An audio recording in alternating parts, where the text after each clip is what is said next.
أعوذ بالله من الشيطان الرجيم. بسم الله الرحمن الرحيم.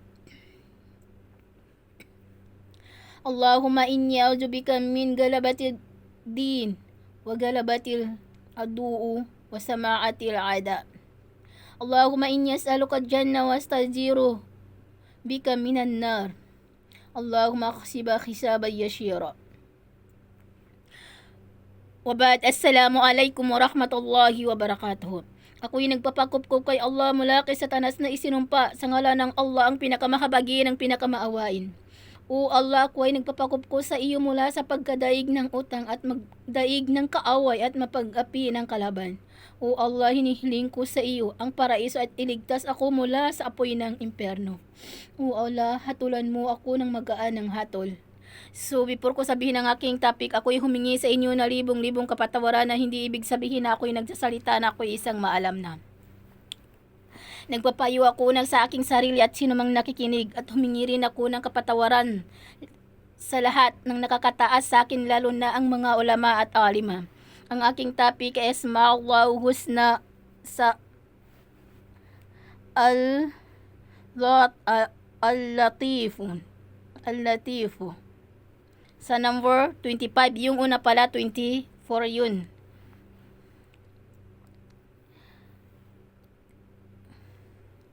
Al-Latifu, ang kataas-taasan. At ang kataas-taasan kaluwalhatian sa kanya ay ayon sa pinagsasama ng kaalaman ang mga sublities ng mga interes at ang kanilang paghahatid sa isa na itinakda para sa kanya sa pamagitan ng kanyang nilikha, kasama ang kabaitan sa pagkilos at pagpapatupad kung ano ang kanyang ninais. Ay kabaitan sa kanila at ang Allah ay mabait sa kanya, mga lingkod kasama sa kanila, malapit sa kanila.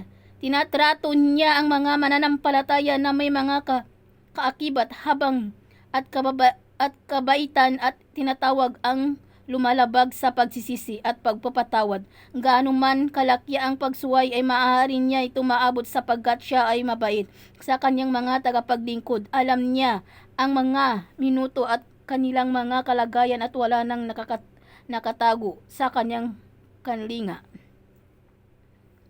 وقال الله تعالى في كتاب القرآن الكريم سورة الأسورة الآية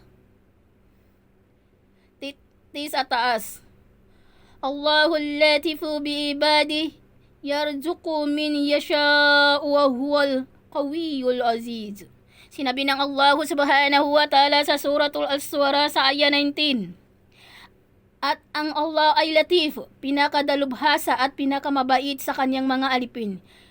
Niluluwagan niya sa kabuhayan ang sinuman sa kanyang nais at hinihigpitan niya ang sinuman sa kanyang ninais ayon sa kanyang ganap na karunungan, na siya ay al-Qawi, ang malakas at ganap na kanyang lakas, at al-Aziz, ang kataas-taasan at punong-puno ng karangalang ganap na makapangyarihan sa kanyang pagpaparusa sa mga makasalanan sa kanya. وقال الله تعالى في كتاب القرآن الكريم سورة اليوسف الآية 100. ورفع أبويه على أرسه وخروه له سجدا وقال يا أبت هذا تأويل رؤياي من قبل قد جعل لها الرب الحق وقد أحسن بي إذ أخرجني من السجين وجاء بكم من البعد ومن بعد أن نزغ الشيطان بني وبين إخواتي إن ربي لطيف لما يشاء إنه هو العليم الحكيم. Sinabi ng Allah subhanahu wa ta'ala sa suratul Yusuf sa ayah 100. At pinaupo niya ang kanyang ama at ina sa trono na nasa kanyang tabi bilang parangal sa kanilang dalawa, at binati siya ng kanyang mga magulang at 11 kapatid sa pamagitan ng pagpapatira pa sa kanyang bilang pagbati sa parangal at hindi bilang pagsasamba at pagpapakumbaba. at ito ay pinaghihintulot sa kanilang batas noon at ipinagbabawal naman sa batas natin ngayon upang pigilin ang daan patungo sa pagsamba sa iba bukod sa Allah. At sinabi ni Yusuf sa kanyang ama, ang pagpapatirapan ninyong ito sa akin ay siya ay kahulugan ng aking panaginip nang ikinukwento ko sa inyo noon ako ay bata pa. Katiyakan tinupad ito ng aking Rob at wala ng pag-alinlangan. Pinapadala niya ako noong pinalabas niya ako mula sa kulungan at dinala niya ako, kayo at aking mula sa disyertong pamumuhay sa pagkatapos taniman ni Satan ng puot ang ugnayan naming magkakapatid sa pagitan nila at sa pagitan ko. Katiyakan ang aking Rab ay tagapaglikha, ay latif, kapita-pitagan at pinakadalubhasa sa kanyang pangangalaga at pangangasiwa sa asinumang kanyang inais. Nawala ng pag-alinlangan na siya ay al-alim, ang ganap na nakakaalam sa anumang nakakabuti sa kanyang mga alipin, at al-hakim, ang ganap na maalam sa anumang kanyang sinabi at ginagawa. وقال الله تعالى في كتاب القرآن الكريم سورة الملك الآية 14 ألا يعلم من خلق وهو اللطيف الخبير. Sinabi ng Allah subhanahu wa ta'ala sa Suratul Mulk sa ayah 14, hindi ba batid ng Allah na siya ay lumikha ng lahat ng kanyang mga nilikha at ang anuman hinggil sa kanilang katayuan? At siya ay al-latif, ang napakabait at kapita-pitagan sa kanyang mga alipin, na al-kawir, ang pinakadalbuhasa sa ganap na tagapangmasid sa kanila at sa kanilang mga ginagawa. وقال الله تعالى في كتاب القرآن الكريم سورة اللقمان الآية 16 يا بني إنها إن تقول مثقال حبة من خردل فتكون في صخرات أو في سماوات أو في الأرض يأتي بها الله إن الله لطيف خبير. Sinabi ng Allah subhanahu wa ta'ala sa Suratul Luqman sa ayah 16, O aking anak, dapat mong mabatid na kahit na kaliit-liitan ng kasalanan na hindi kaya'y kabutihan na kasimbigat ng buto ng mustasa at ito ay nasa ilalim ng bundok at hindi kaya ay nasa isang lugar sa mga kalangitan o saan man lugar sa kalupaan, ay walang pag-alinlangan ipakita ito ng Allah sa araw na muling pagkabuhay at hukuma ang bawat isa ayon dito. Katiyakan ang Allah ay al-latif, pinakadalubhasa at ganap na may kakayahan na gawing ang lahat bagay kahit na kaliit-liitan pa ito. Al-kabir, ang ganap ng kanyang kagalingan at ganap ng nakakaalam sa lahat ng bagay, batid niya ang anumang ginagawa ng kanyang mga alipin. وقال الله تعالى في كتاب القرآن الكريم سورة الحج الآية 63 ألم تر أن الله أنزل من السماء ماء فتصبح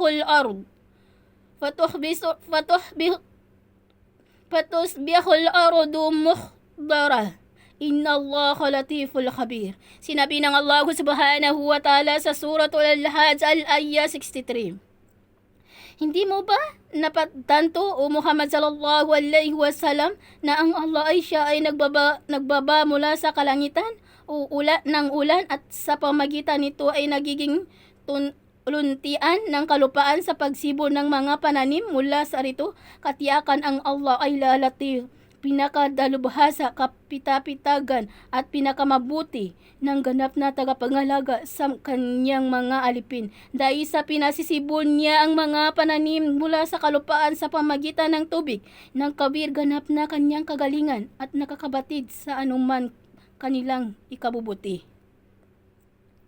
وقال الله تعالى في كتاب القرآن الكريم سورة الكهف الآية 19 وكذلك بعثناهم ليتساءلون بينهم قال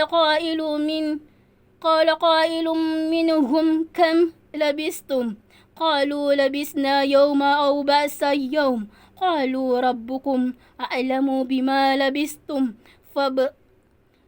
فبعثوا أحدكم بوارككم هذه إلا مدينتي فلينظروا أيها الأزقى طعاما فليأتكم برزق منه وليتلطف ولا يسعرن بكم أحد.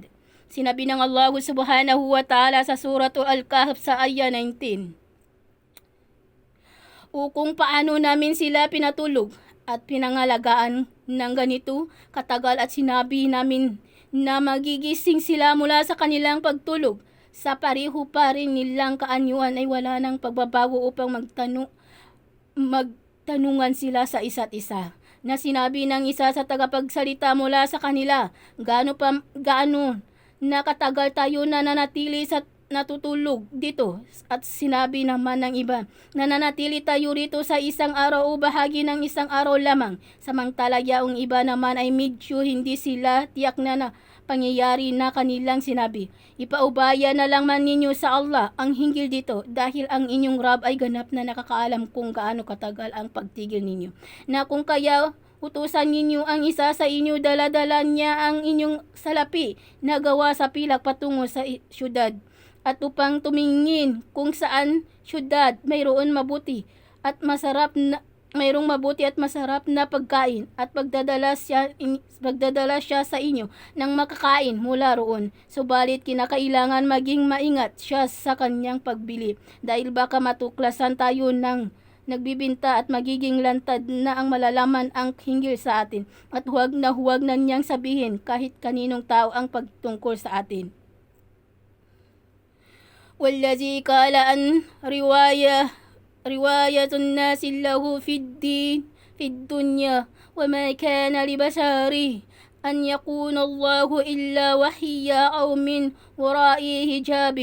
وقال سبحانه وتعالى لا تدركه أبصار وهو يدرك أبصار وهو اللطيف الخبير. وعند المسلمين أن رسول صلى الله عليه وسلم تعلموا أنه لن يراه أحد منكم ربه عز وجل حتى يموت.